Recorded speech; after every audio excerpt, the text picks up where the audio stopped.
Gary Sherman saying churros. Sergio saying it's live. It Campeones. worked. Okay, hold on. I- So, okay, we are recording on my end. So let's do it. Let's roll. You go. You count us in. Counting us in for the very first time live. This is 3, 2, 1. ¿Qué pasa, campeones? Sorry we're late, but welcome to a Churros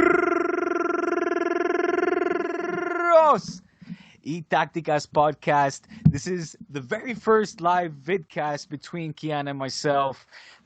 Very happy to be here. Sorry for the delay, folks.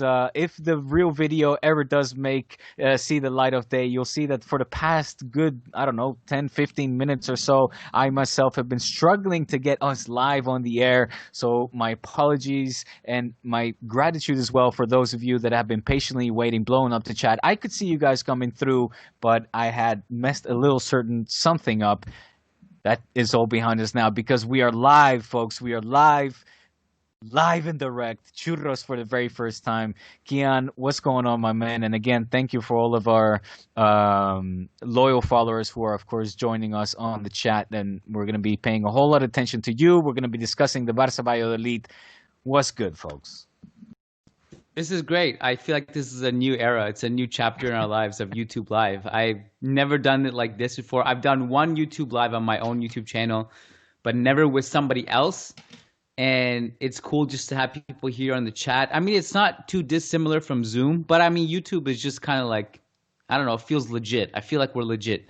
So, by the way, great tactic, master stroke from you, genius, to delay the Monday recording, looking at the Barca schedule and looking at when it is that you guys play Valladolid to make sure that you get to do the intro. Because if we had done this Monday, it would have been toast. It would have been, you would have gone into a coma from all the R's I would have flamethrown at you.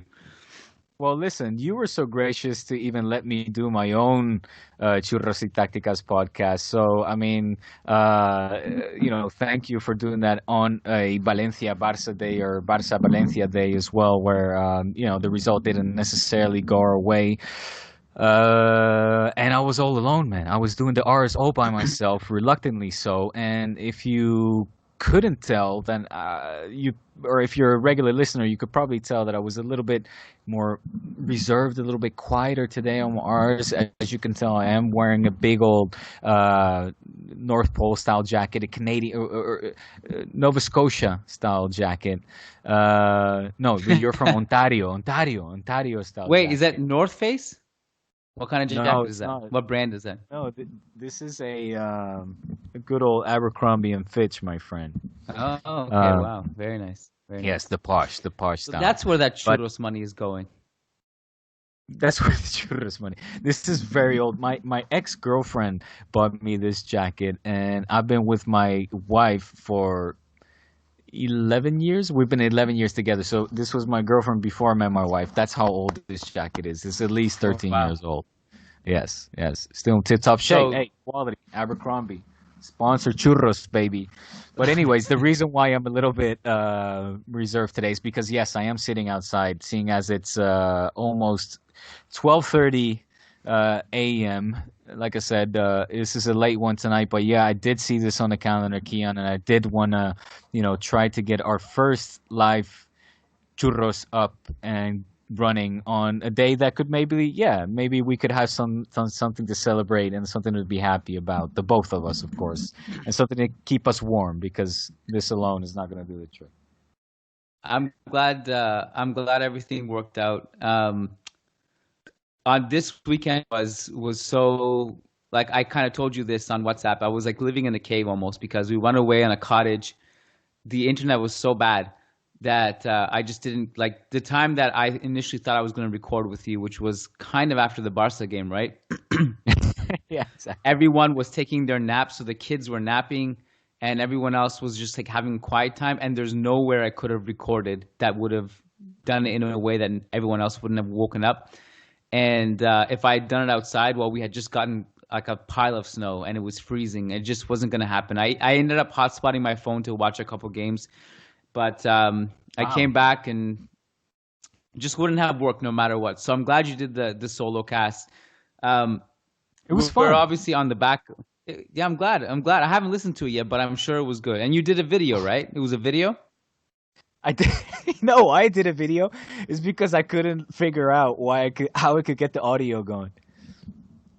Oh, Are you- okay. See, so I'm I not was there, all watching the you. truth fall apart. I was watching you on the delay screen. I was like, "Why is Kiyan talking while I'm trying to talk?" But it was. Yeah, a you different- have to not look at that. I put that aside. I put that away so that doesn't confuse me. I put it away. I'm just looking at the Skype, and I can still see the chat on my. I have it organized a certain way. So we are on the back of Barca and Valladolid, which was a bloodbath. This is entitled the Valladolid Barca post game show. I don't know how much of it, like how much we can talk about this game. Please enlighten me. Like what happened here? Are Barca back? Cruyff bouncing in his grave, so happy. Shut up! Shut Koeman up! proving some versatility there with a change of tactics, missing wingers, going with three at the back, wide wing backs. Yeah. Well. Yeah, it went well. Thank you, Kiyan. And that's exactly the point that I was going to make with all the heat. And I think, for most part, or for a fair part, rightfully so, that Koeman has been getting for this, 4-2-3-1 formation that is just simply not working out for him or the team for that matter at the moment. Give credit where it is due. There's too much. I feel kind of, like I almost feel stupid bringing this up because what else do you expect from Twitter other than just extreme positions on one end or the other? But my point here being is give credit where it is due. I feel it's something that I always did with Valverde, and I think in generally both you and I and others as well try to partake into kind of neutral or fair and balanced Fox News for you there, fair and balanced kind of analysis on coaches, and the same has to be said for Koeman for all the, like I said, the heat that he's been getting. This what would you call it, Kiyan? Was it a 3-5-2 or was it a 3-6-1? I mean, with Braithwaite and Messi up top, we all know that Messi obviously can track back and do whatever it is that he pleases. So it was whatever the formation was. I think it was a clear improvement of what we had seen today. I think that it even stunned Sergio Gonzalez, by the Leeds manager, who normally doesn't necessarily set up with a 4-4-2 formation or likes to high press more, but in this case was pushed back and had to adapt his formation as well. And really, for me, Barca looked relatively comfortable from the start. I guess at this point in time, I'm sort of, from what we have seen, and kind of the flashes of brilliance that never seem to prolong for a good duration of time, let alone the entire match. This, we have to say, was probably one of the best matches of the season so far. One where from pretty much the beginning until the end, Barca seemed in control. And if you talk about Cruyffism and Cruyff, applauding from the world beyond, at least he would have been doing this today. I think looking at his disciple or an old student of his, that is Ronald Koeman, because Koeman did manage to control the game. It might not be in the most Cruyffist of tactics or ways, but another way. Look, if even I said in the first year of Valverde, when he was heavily being criticized for using a 4-4-2 formation, at least it was allowed Barca to control the game. It was a more pragmatic style, but it allowed Barca to control the game and become, therefore, La Liga champions in a more dominant, authoritative way. Pragmatic but authoritative. Well, this way, with this 4-3 or excuse me, 4-5 or 4-6-1, 4-5-2. I felt that we were more in control than we ever had been, and I felt that the players looked, generally speaking, very comfortable, very happy, comfortable in their skin. They were feeling it. Messi was feeling it. Pedri was feeling it. De Jong was feeling it. Des was feeling it. Pjanic was feeling it. Alba was there. Braithwaite was feeling it. All in all, yes, definitely a good performance. how far can we take it? How far can we, what can we expect next? That remains to be seen. We, of course, have to see a string of results or games like this in order to be really optimistic about a change having been taking place so far. But other than that, please allow me to be optimistic today, Kiyan. Yes. Yeah, look, I thought this was Barcelona's best offensive performance, maybe after the Betis game earlier at the Camp Nou this season, the one against Villarreal at home. I think that was the first game of the season. That one was pretty good. Maybe since then, since those two games, was your best offensive performance. I mean, just like a sheer volume of really good chances. I mean, not just a volume of just half-assed chances, but like real chances. Even outside the 3 goals, all of which were great plays and great chances in and of themselves. Braithwaite had a great chance. Messi hit the post from inside the 6-yard box. And there was just a bunch of things happening in Valladolid's box, which they looked, to me, powerless to stop. So, and with regards to the formation, I think, but by the way, Google got it wrong. I don't know if you saw on Twitter, because I joined this game about 5 minutes late. I missed the first 5 minutes or so. Okay. And the way Google had it mapped out, because, that's what I use. I use Google a lot of the time. So I'll search, like, if I just want to have the lineups next to me, like on a tab, I'll just go Barcelona versus Valladolid. And the first thing will be the Google, like, match center. And I click on that, and it shows me the formation, who's playing and stuff. And okay. Google had it mapped out, like, all out of whack. They had, like, Alba in the right central midfield, Pedri at left back, and I don't know what was going on. So I was like, I just need to watch this. This is so wrong.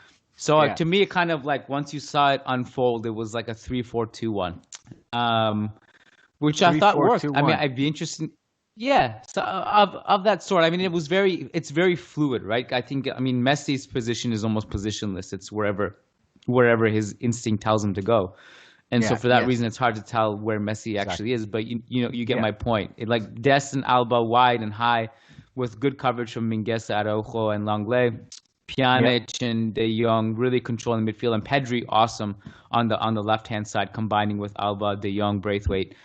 Awesome game from. I have a whole thing on Pedri that we should discuss, but I'd be curious to see if Koeman takes away from this. I mean, this was forced learning, right? You're missing Dembele, you're missing Fati.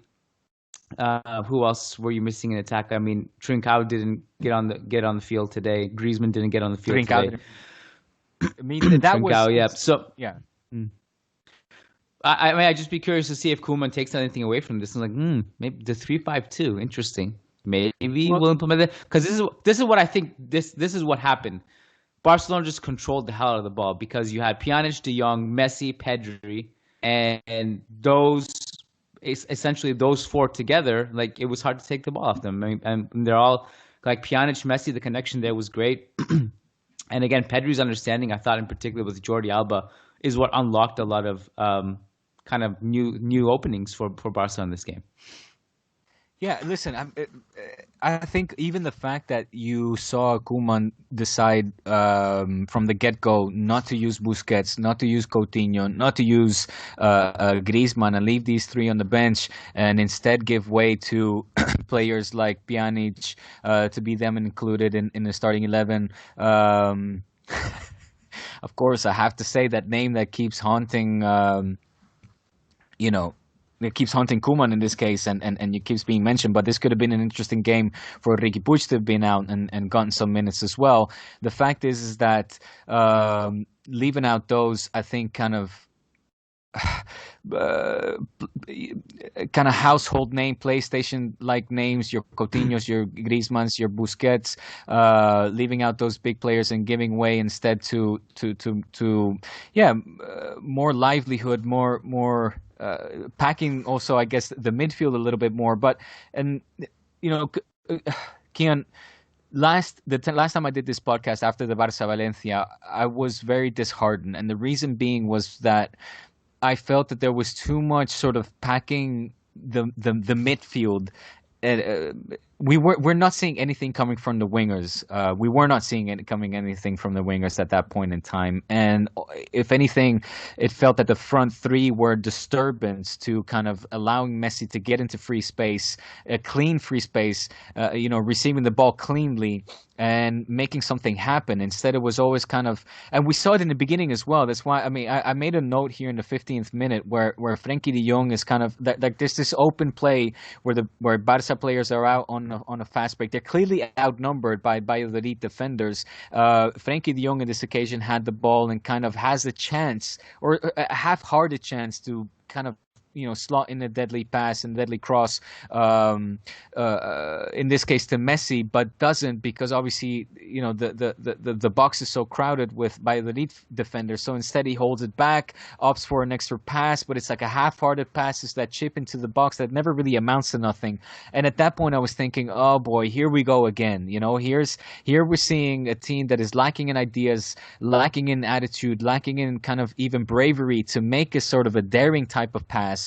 So I was kind of, at that point in time, I have to, I'm not going to lie, I was fearing the worst. And it wasn't until, really the 20th something minute where Messi finds Lenglet for the 1-0 that I felt that Barca finally, it allowed them to open up and allowed all of the players to kind of relax as well and have more fun as well, and really take advantage of the system that was in place. Kind of stretching the defense as well, allowing the player to enjoy more time on the ball without getting kind of overwhelmed or suffocated by defenders as quickly, and it just, the passes were connecting well. I don't know. Players were just feeling it today. I'm seeing here Jeffrey talking about De Jong also had a free roll of sorts. That was definitely the case, Jeffrey. Well spotted as well. I mean, we saw De Jong go as far up as playing alongside of the fours, as well as tracking back to receive the ball, just making himself a lot more available, and also being a lot more, stepping up to the plate, man. Assuming his responsibility for the talent that he is. This is a player that came with a hefty price tag, that we were all very excited about, and so far he's had very solid games. He's very good games, but I feel that ever since Koeman sent him to the bench, what was it, like 2 or 3 matches ago, I feel that he rested a game, and I would, it was almost to expect that maybe he would have rested another game, but instead Koeman brought him back on, and ever since then I think that he's taken a step up into him as kind of a leader of a team, somebody that realizes the impact that he needs to have, that he can have on this team. So yeah, I mean, I'm happy to see that, De Jong stepping into his role, and players like Busquets, Coutinho, and Griezmann rather, get pulled aside and say, hey, you know what, it's not really working. We're going to try a different formation. We're seeing that, our midfielders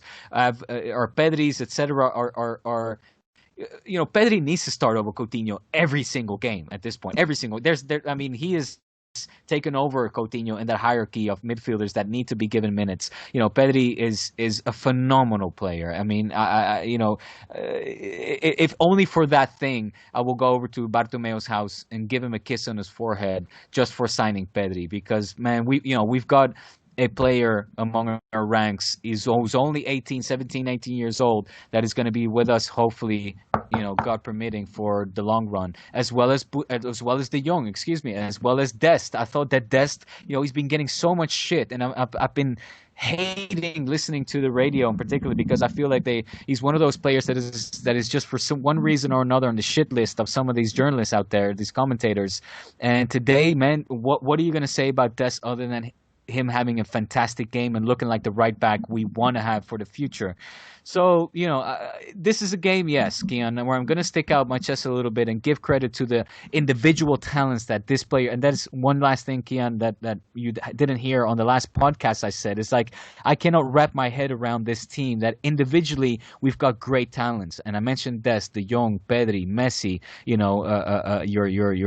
obviously Ansu Dembele, who are not playing at the moment, but even Araujo, man, Mingueza, our talent, our defense is a shambles, yet individually these are looking like promising even defending talent. So I I don't know if how far Koeman is going to take us. I don't know. I know that today I think I saw an improvement, a step in the right direction, and let's hopefully pick up some steam and we can carry this wave over to the shores and finish up in the top four, and things not get any worse for now. That is really just all I'm hoping for, Kiyan. There's a lot of what I just said there. Try to unpack that.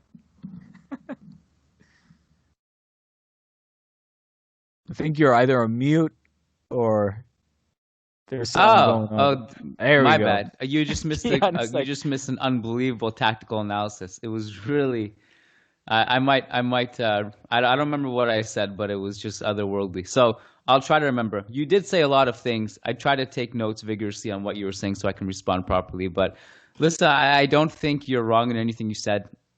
I will just maybe a word of caution, pump the brakes. I don't want your heart to break later down the road when you're not playing Valladolid again, who were a complete black hole defensively. But Valladolid, who have been strong at home, Kiyan, let's give Valladolid credit where it is due. They've been picking up their points at home. They've been a strong team at home and also scoring goals. Fine. That's fine. I also don't know if I think if we were to start players like Roque Mesa and Fabian Oriana and Sergio Guardiola from the start, maybe it's a different ballgame. I don't know. I actually thought Oriana in particular made a difference when he came on the field, and it took some godly Ter Stegen saves to keep him out. But I think that's besides the point. I thought, like, to me, there was a clear after the 2-0. That's when, for me, it looked like Valladolid just hung their heads. That was it. Their press stopped. So, like, here's a kind of before and after to me was the 2-0. So before the 2-0, I thought Valladolid were pretty aggressive in their press. They made Barcelona uncomfortable. They forced Ter Stegen into a couple giveaways, hounding De Jong when he got the ball, making Barca play backwards. And even the couple times they broke, I thought Barca were actually kind of slow in transition. They scored the first 0 where Javi Sanchez falls asleep. With a heavy heart, I say that Javi Sanchez, a Real Madrid Castilla product who I really liked at Castilla. After that, when he went to Valladolid, just didn't play, and now he's part of the rotation and not a Real Madrid player anymore. Left Longley free completely. The 2-0 was just incredible build-up between Pjanic, Messi, and the way Messi just sucked in everyone into a vortex and then played Braithwaite through.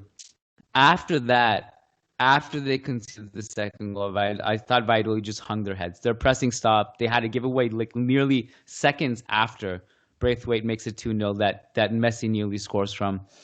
And that was it. I mean, from there it was Barca like smooth sailing. And you look at Messi's line tonight. It was Messi, very classic Messi passing it to Dest, though. Oh, right. Messi, Dest to Braithwaite. Yeah, that's right. Yeah. I've seen Messi fans slowly like just come out of the cave the last couple games. After Valencia, where Messi scored, you could kind of see them like opening the cave door, like just peeping out to see, like a little bit of leg cracking through. They're like, my eyes. And then tonight, Messi, 10 shots from Messi, okay? 10 shots, 3 key passes, 4 completed dribbles, 1 goal, 1 assist. Messi fans just taking that boulder aside now. Like, we're here, baby. Messi's back. The GOAT is back. So you saw a lot of that today. And I just want to say, like, Messi was feeling it tonight. Congrats to everybody. Congrats to Messi and his fans. Look, the whole team was good. And, like, they kind of fed off that Messi energy. Pjanic, again, was amazing. You mentioned Dest. We mentioned Dest, Pedri. All of those guys. Mingueza, between Mingueza and... I know you're just itching to correct my pronunciation on Mingueza, so do you want to do that now? I know it's eating you up inside. Go ahead. Mingueza.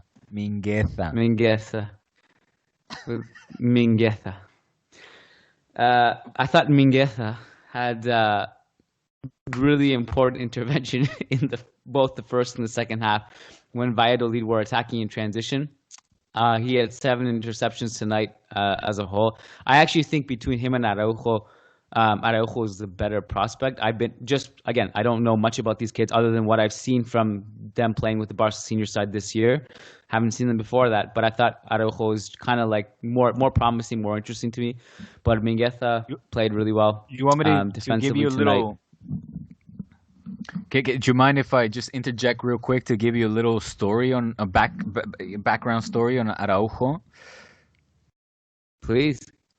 So I mentioned it on the last pod, the solo pod, but because a couple people were laughing when, or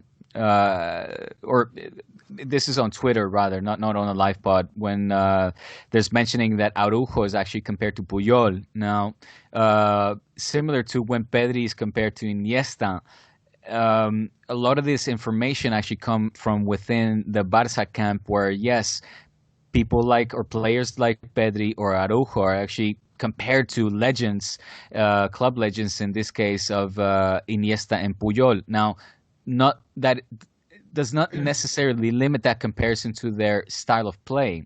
Pedri does have a lot in common with Iniesta, as does Araujo with Puyol. Maybe less so in the case of Araujo and Puyol, but it also comes down to the character. And usually that is what, within the Barca camp, a story is being floated around, Kiyan, which is really quite cool to hear, because people cannot stop saying enough good words about this kid Araujo.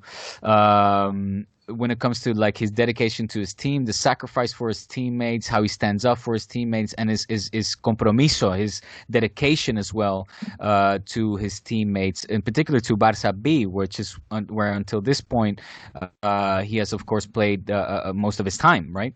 Now the thing is that apparently last season Setien was reserving Araujo along with Ansu Fati, as well as, and I'm not entirely sure about Riqui Puig, but I think there was the third name was Riqui Puig, and he didn't want them to play with the Barça B team, the Barça B that was playing for promotion rather, for promotion battle. So it was an important game for Barça B.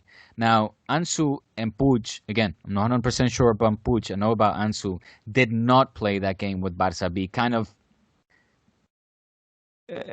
I don't want to say leaving soldier behind. I don't want to say left their teammates behind, but let's just say for the diehard Barça B fans, which they do exist, and good on them.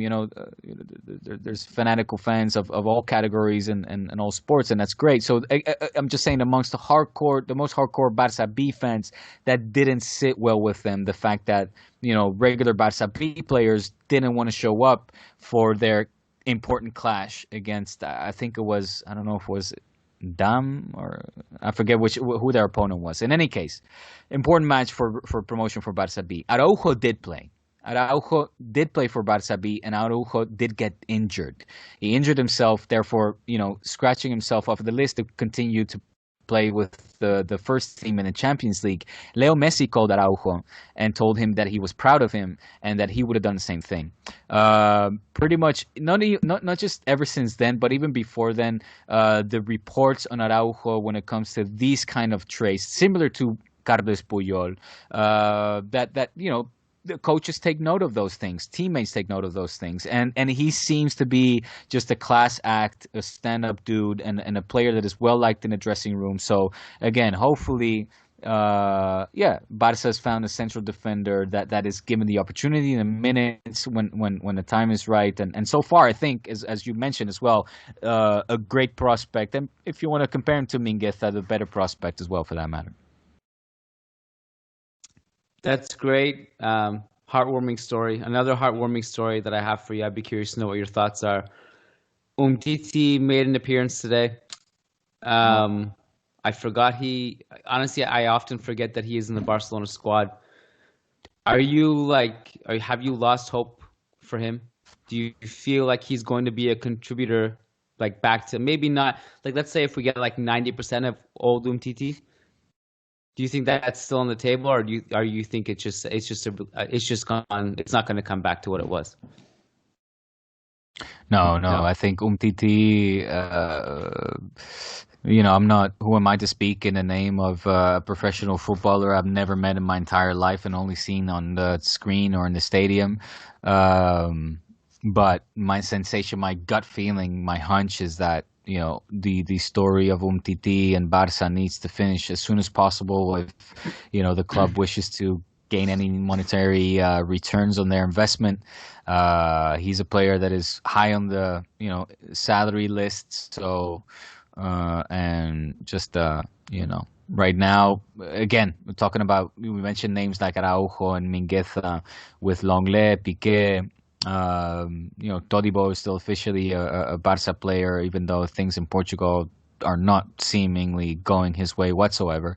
I don't think Umtiti has a place really on this team. And again, Okay. not necessarily doesn't have a place, but I think it's just in everybody's interest, particularly in Barca, the dire situation that they're in, is try to cash in on players that could still, die iets op kunnen leveren, that can offer some rendimiento, some goods, let's say, financial goods. Okay. Well, good luck with that. We'll see. I don't know what the market is for somebody like him, but I mean, even if it's listen, just past, like getting his wage, giving up his wage, I think that would be a plus at this point. The guy's had so many injuries to his knees and things, so it just doesn't look good.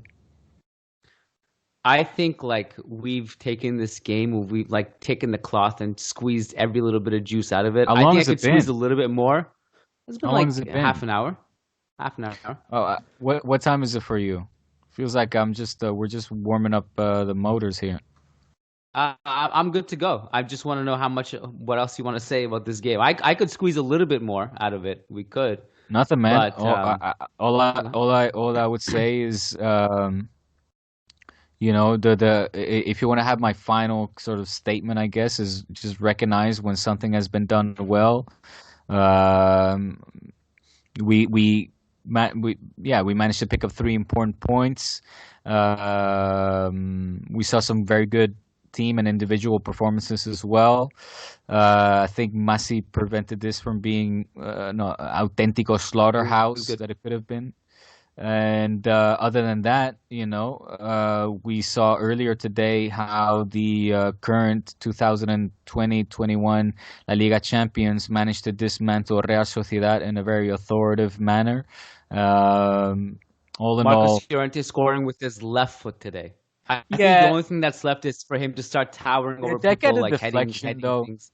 Was that deflected? I Doesn't knew matter. you'd get a boner when you saw Llorente do that. But listen, I mean, that was all Coque Suarez taking that ball on. I think he was looking for Carrasco, and it got a deflection. Great for Llorente, though. Carrasco was great again. Carrasco's been amazing. He's been a revelation.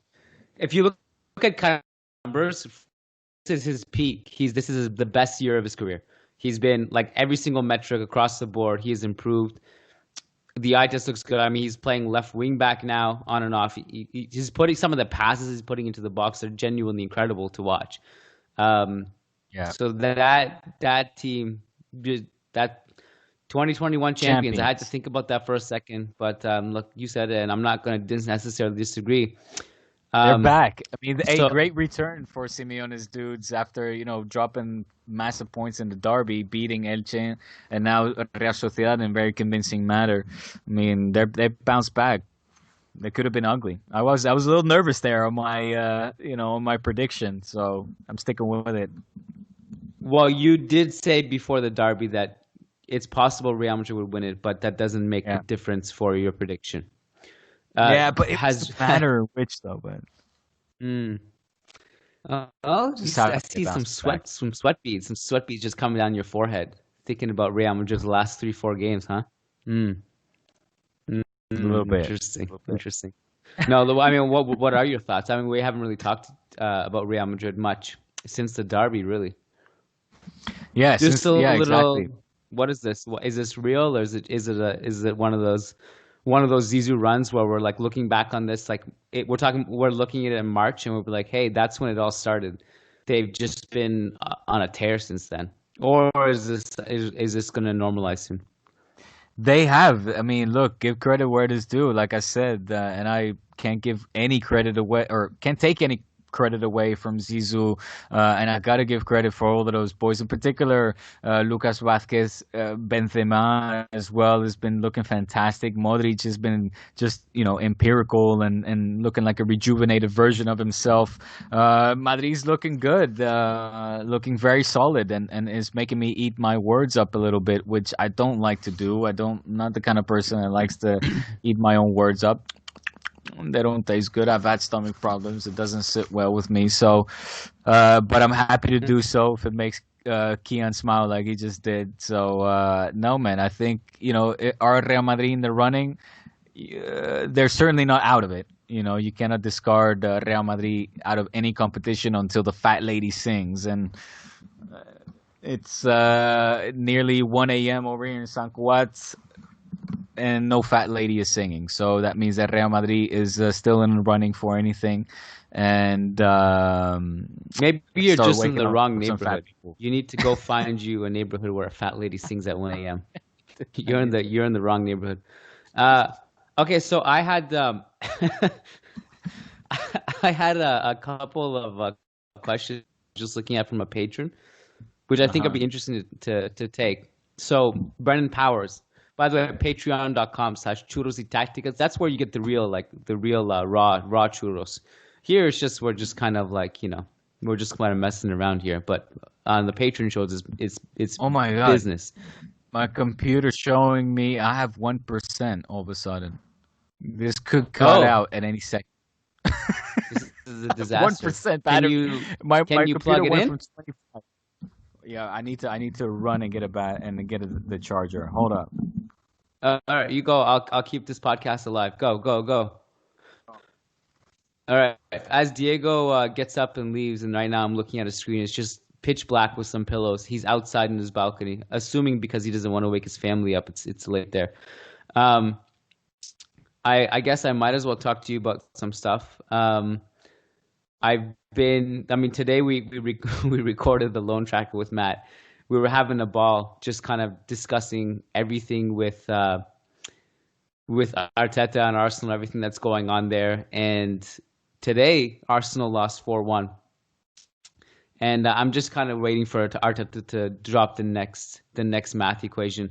By the way, if you look at Diego's screen really closely, you can kind of see like stars flickering. I think I see Jupiter and Saturn together. Tell me if I'm tripping, you guys on YouTube. So Diego's back. Welcome back, my friend. You going inside? Oh, that's a much better backdrop.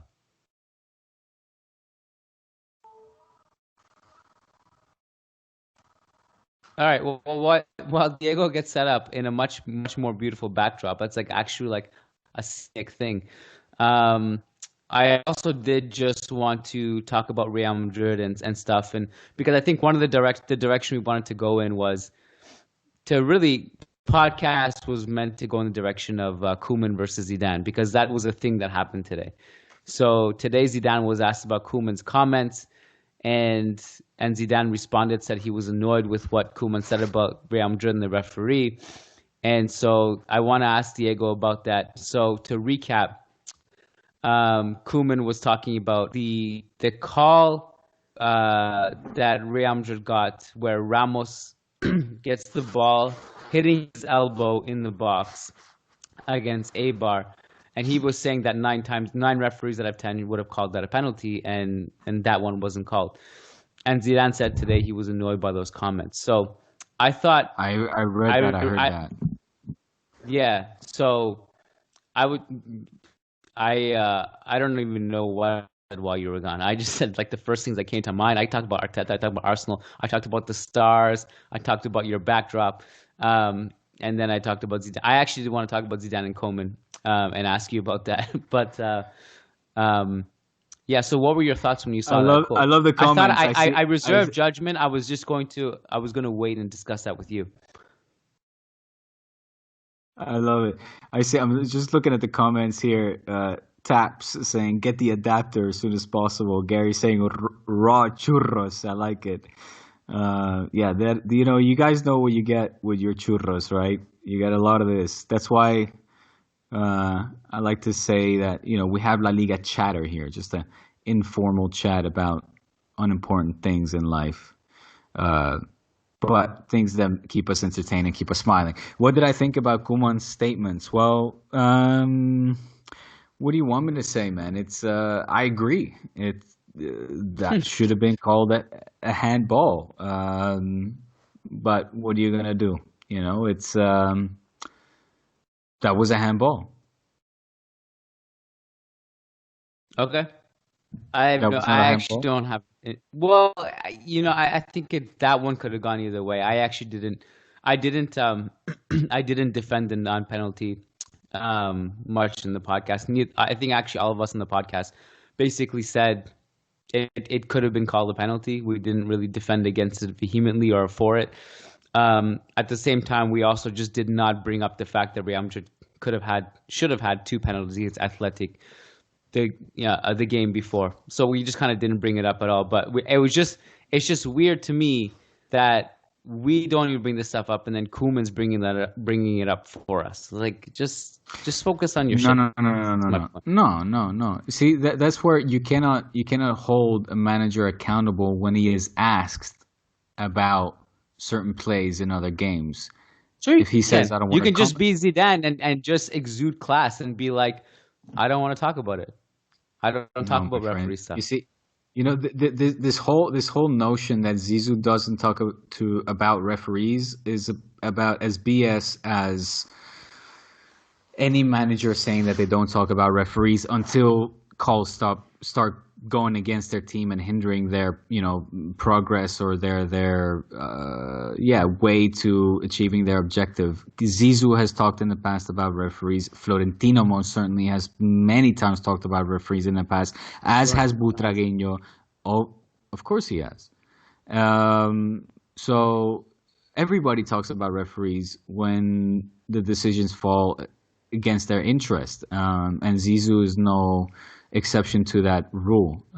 It's just that lately, more often than not, decisions have gone his way, so he keeps a tight lip, which, right, I understand. As did, for example, let's say Pep Guardiola during the time where, more often than not, Barca were on, let's say, the not shit end of a stick when it came to, calls going Barca's way. There was a time where Barca were being heavily favored, or maybe heavily favored is not the right word, but yeah, calls going their way, that you could argue either one way or the other or not. So, now that Koeman, his back is up against the ropes and things are getting hot under the collar, if he's getting asked about, I think, a clear decision that should have been called a penalty because, was it Piqué against...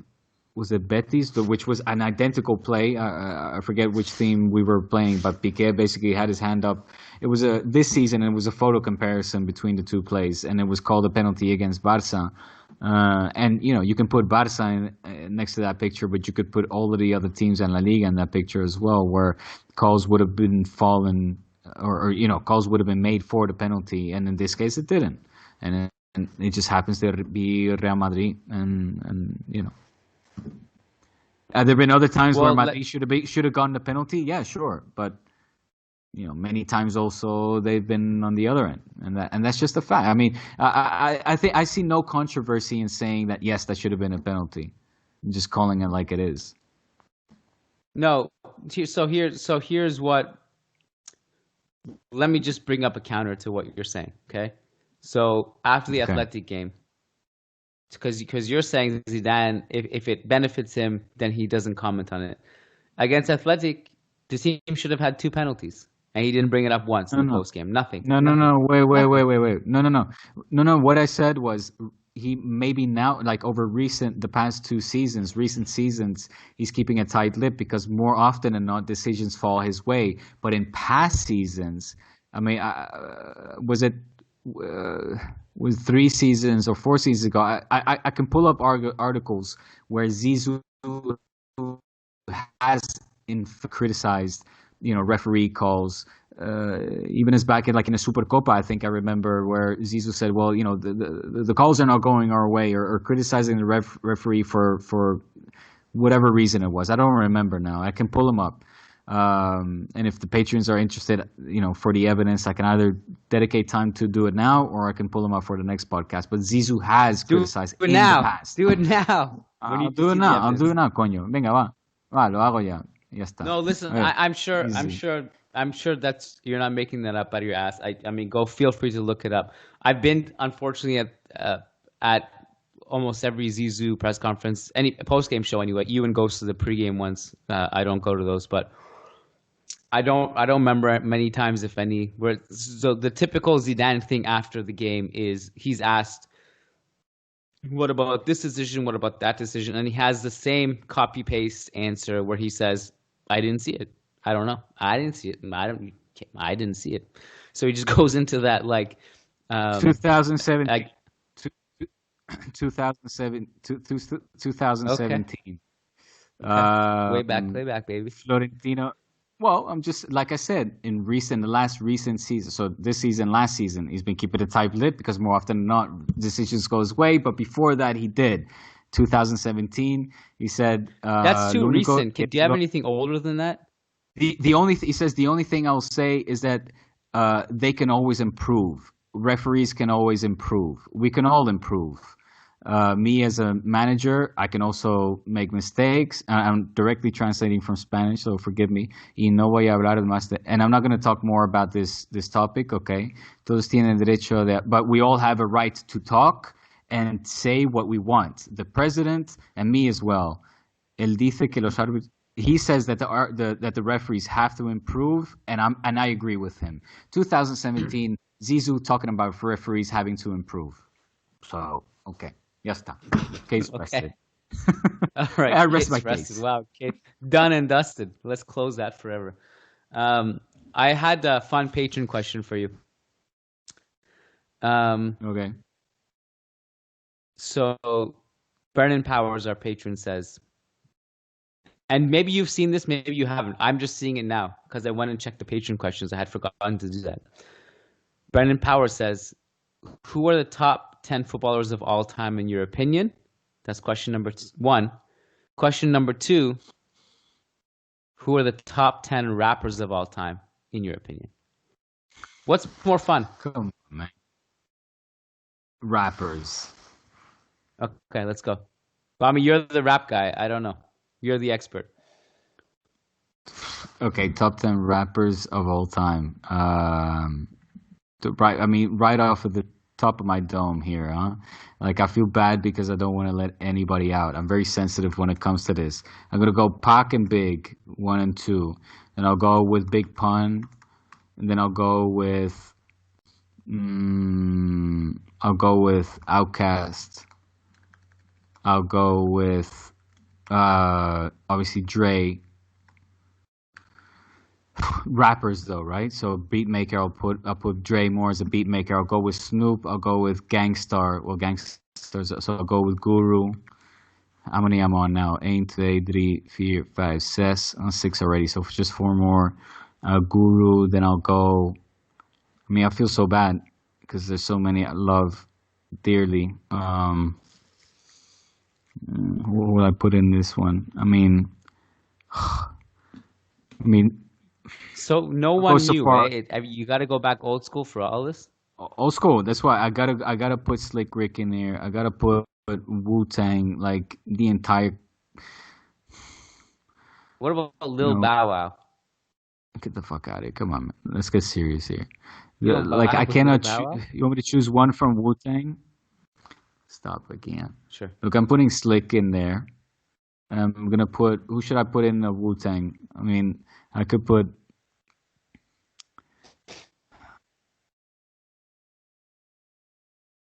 Did you say Nas? Like Method Man is just my favorite. He might not be the most skilled and best of Wu-Tang, but if I'm gonna choose one from Wu-Tang, it's either between Ghostface, RZA, Meth, Raekwon, the Chef. I'll go with Method Man just because he's my favorite. Nas, you said it. How many am I on now? 1, 2, 3, I 4, don't know. I 5, lost track. 6, 7, 8, 9. One more. Nas. I know everybody wants me to say maybe Jay or Eminem, but my top 10, man, it's reserved for people like, I go to the grave for almost. It's very So hard, you man. got none of the new school rappers in there. I mean, my top all time, like my 10 all time, my top 10 all time rappers. Yeah, I mean, I could, I guess, put maybe Kendrick. I think of all the guys, your Drakes, your J. Cole's. I would put Kendrick above all those guys. I'm a big Kendrick Lamar fan, big, but I still in my top all time top 10. I feel like I'm not doing any justice. I need to prepare for this, You're but doing definitely terrible. Pac big, huh? I'm I not say doing you're doing terrible, but I'm no, kidding. I'm kidding. You're doing good. This is on the spot. You didn't think this through. I put you on the spot. It's not hard. whatsoever. And again, I feel very. I mean, my stomach churn, like kind of. I get my stomach in a knot when I make a list like this on the spot because I don't want to leave. Like when anytime we get these kind of questions, the next day I'll be like, "Fuck, I did not think of this or I did not think of that." That's why. Like, look, I gotta put one more West Coast rapper in there because the West Coast was just massively influential. So, No E4. one from the Straight Outta Compton crew. Oh, you had Dre. I know I have Snoop. I had to take Dre out because Dre is more of a beat maker for me. Okay. Well, yeah, Death Row, fucking corrupt. I'm gonna leave it at 9. The 10. Goody Mob. I'm gonna put Goody Mob. Nah, because already I got Goody Mob. Okay, Goody Mob. So the great Eminem once said, Of Outkast. "It goes Reggie, Jay Z, Eminem. Tupac, Cypress Hill. and Cypress Hill. Biggie." Cypress Hill. Oh, Cypress Hill is a good one. But you cut me off from my Eminem quote. The great Eminem once said, "It Sorry. goes Reggie, Jay Z, Tupac, and Biggie. Andre from Outkast, Jada, Corrupt, Nas, and then me." Agree or disagree? You disagree, obviously. Look, I think we had a whole rap discussion a couple of episodes ago, and I kind of told you when I started to, late 90s when Eminem first dropped his first song, I was like not even 10 or something. I can't remember. So that's my timeline. You are much more ingrained in this culture than I was. So mine will be a lot of like new generation type people. So my playlist consists a lot of J. Cole, a lot of Drake, a lot of who was that? Who's the one we discussed that we both liked? You mentioned J. Cole. Yeah, Drake. J. Cole. There was one that we loved. Ty Dolla $ign. His new album is great. Eminem, by the way, Eminem just released a new album like a few days ago. I don't know if you had a chance to listen to it. No, not yet. Yeah, it's on Apple Music. Good? It's not bad. He has some bangers in there. Yeah. Okay. Right. Top 10 footballers of all time. Do you want to do this right now? It's actually not that difficult to do, but do you want to? Well, listen, I went first. Let me make this one. You put me on a spot. You put yourself on a spot, and I'll fill my one in accordingly. Sure. Okay, so I'm just writing them down. I'm already quick. halfway done, huh? But I want you to go first this time. All right, no particular order. Ronaldo, Messi, Di Stefano, Pelé, Maradona, Cruyff. That's 6.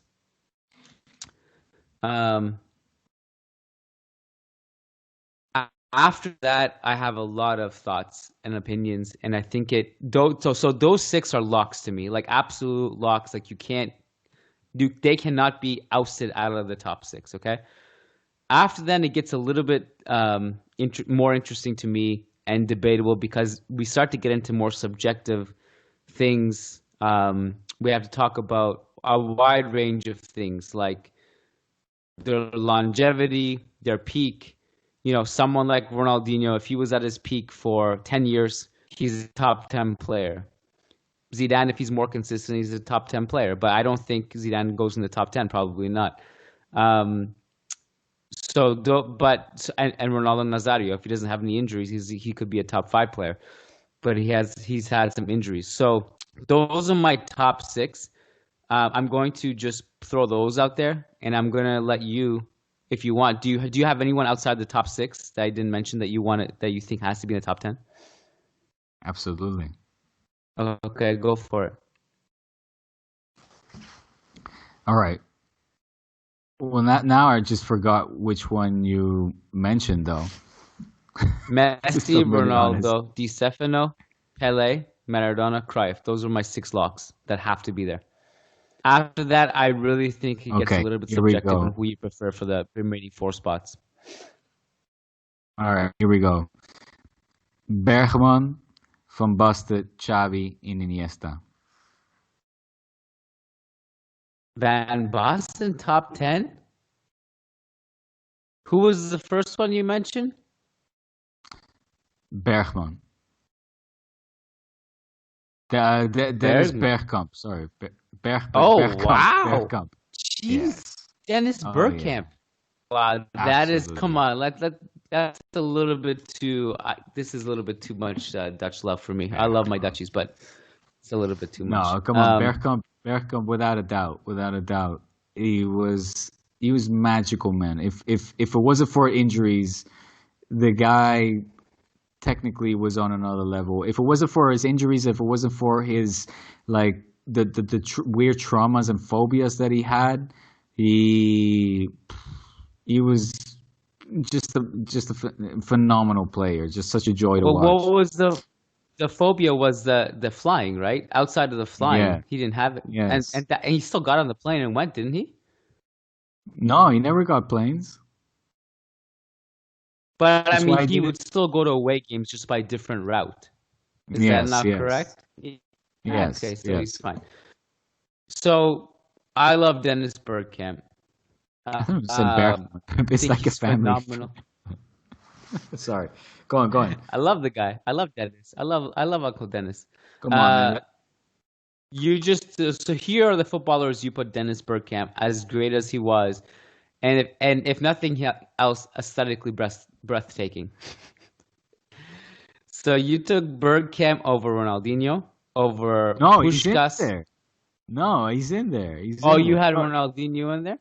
You asked me name the ones that I didn't name, and you named 6. So yeah, I have Messi, Ronaldo Nazario, Dinho, Cruyff, Maradona, Xavi, Van Basten, Iniesta, Bergkamp, and Cristiano Ronaldo. Okay. So you had here, and you had Maradona in there, right? Yes. Okay. So you had Bergkamp over Zidane. You had Bergkamp over Ferenc Puskás, Gerd Müller, Romario. Oh yeah. Eusebio Garrincha. Bergkamp wiped the floor with Romario, man. Well, I mean, Romario was just a better goal scorer. Yeah, but Bergkamp was technically more gifted. He was all in all. He had the full package. He had everything. He had skill. He had vision. He had passing. He had scoring ability. He was phenomenal, Bergkamp. Dennis Bergkamp, baby. I would take Luis Suarez over Bergkamp. Luis Suarez over Bergkamp? Yeah. I mean, if you're looking for a goal scorer for an authentic number 9, then yeah, I get that. But if you're looking for, a playmaker and a goal scorer and finisher, Dennis Bergkamp. That's I was close to putting Seedorf ahead of Iniesta almost. Can you imagine? Oh, what do you stop? This is too much. This is just getting out of control. Seedorf. I'm always on board with love for Bergkamp or Seedorf. This is absurd. You cannot put them in the top 10. I've never heard of anyone doing that. I think it's crazy. I think it's wild. But hey, we need crazy wild people in this world. Great player though. Okay, so Anything else, Lifted Diego, more before I wrap Champions it League up? trophies with different teams than any other player has He in the did. history of football. He did. Okay, so And have you that, seen it? He still looks like he's a young man, like a 20-year-old, a young 20-year-old man. Looks phenomenal. and I will always remember for him being the first manager to have fully trusted Fede Valverde at the senior level. And Valverde got injured at Depor. Is Seedorf coaching anywhere still? After his Depor stint, he went to yeah. I don't know. Cameroon national team. He's not coaching anyone anymore. So somebody saying, yeah. Stefan Figas is saying, you're living in nostalgia, Diego. That is absolutely true. If there's one way to describe me is I'm permanently living in nostalgia. I do like to reminisce over you. Here's another one in my top 10. Troy, baby. CL Smooth and Pete Rock. All-time top 10. Okay. Great. Hey, I will take your word for it. I feel like we didn't pay much attention to our loyal viewers here. I don't know if massive question. We did take some Patreon questions, but yeah, thanks for coming out, boys and girls. Mainly boys, I assume. Are we wrapping this up, Kiyan? It is 1:20 in the AM.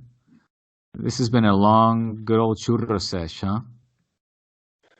It's been good. I think after this, I'm going to spend some time on my book. I'm going to watch a couple games if I can squeeze them in that I missed today. So I got a long night ahead of me. I'm totally okay with wrapping it up here at about the hour mark. And this is cool. The live thing is cool. I enjoy it. I enjoyed it. I think we should do more. On Friday, we'll be back, right? Can we commit to that? Yes. So we have some games to talk about still midweek. Real Madrid plays tomorrow against Granada. I love how for like the first time we did a live show, it was for Valladolid. Like, why couldn't, if it was done like after Bayern 8-2, the ratings would have been through the roof, man. We should have calculated that a little bit better. But hey, we wanted to test this. We wanted to test this. That's true. We've been talking about wanting to do this, so.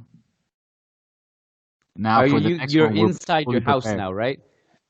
Yes. So now you know the sweet spot of where you're supposed to sit for ultimate connection and laptop charging and all that.